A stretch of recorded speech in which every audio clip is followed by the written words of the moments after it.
Bonjour à tous. J'aimerais pendant ces quelques minutes que nous puissions discuter ensemble des concepts de morale, d'éthique et de déontologie. Comme vous le savez, le mot morale vient du latin mos mores et éthique vient du grec ethos.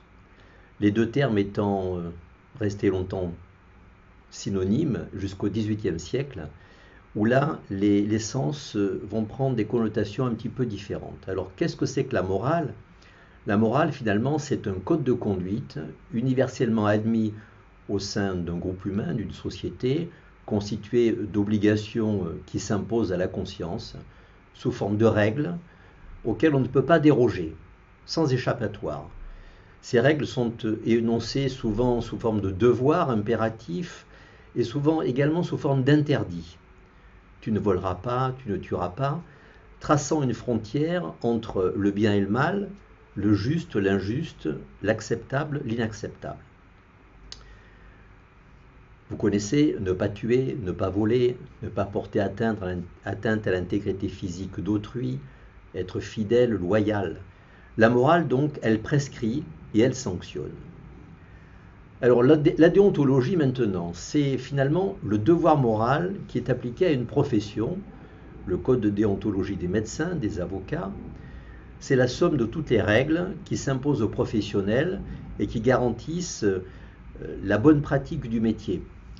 Elles couvrent finalement les comportements attendus, les compétences. Elles régissent aussi les relations entre médecins et la relation du médecin avec son patient. Par exemple, le devoir impératif de toujours s'enquérir des volontés du patient, de toujours obtenir un consentement avant tout acte diagnostico-thérapeutique, le respect du secret médical, de la confidentialité.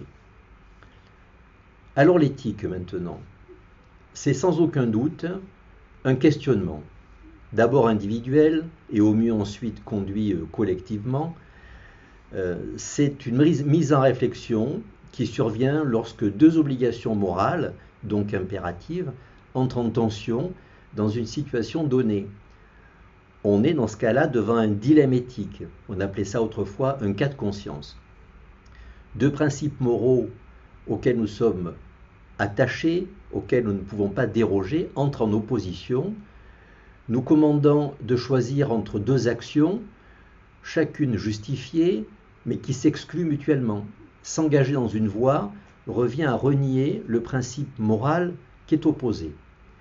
Est-ce que je dois dire par exemple toute la vérité à ce patient dont le pronostic est catastrophique, ou bien travestir un petit peu cette vérité pour préserver le patient? Donc vous mesurez ici la tension entre le devoir de vérité et le devoir de protéger. Autre exemple qui nous a été apporté par la Covid, un seul lit, deux patients graves, qui choisir, sur quels critères? Mon devoir de médecin commande de prendre en charge ces deux patients de la même façon, sans distinction, et pourtant la logistique ne suit pas. Ici, je dois choisir entre deux vies, celle qui semble mériter d'être poursuivie. Je n'ai pas vraiment le sentiment de faire mon métier, je trahis mon engagement professionnel. Ici, l'angoisse éthique est vraiment au premier plan. Est-ce que la loi peut m'aider lorsque je suis en situation d'inconfort éthique? Parfois, mais pas toujours.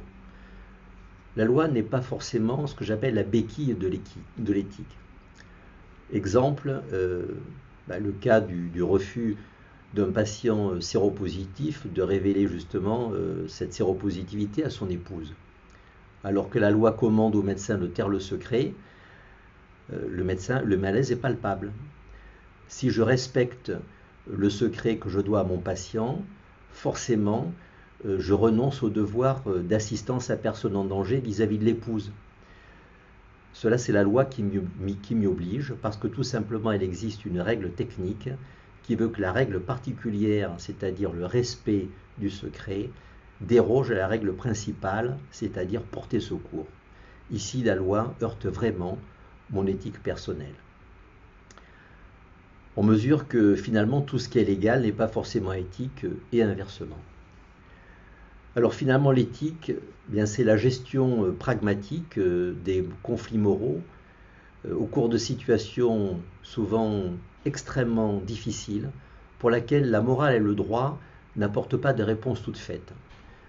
C'est donc un processus de réflexion qui est argumenté, initié devant un conflit de valeurs pour en rechercher une solution qui soit acceptable, éthiquement soutenable et collectivement assumée.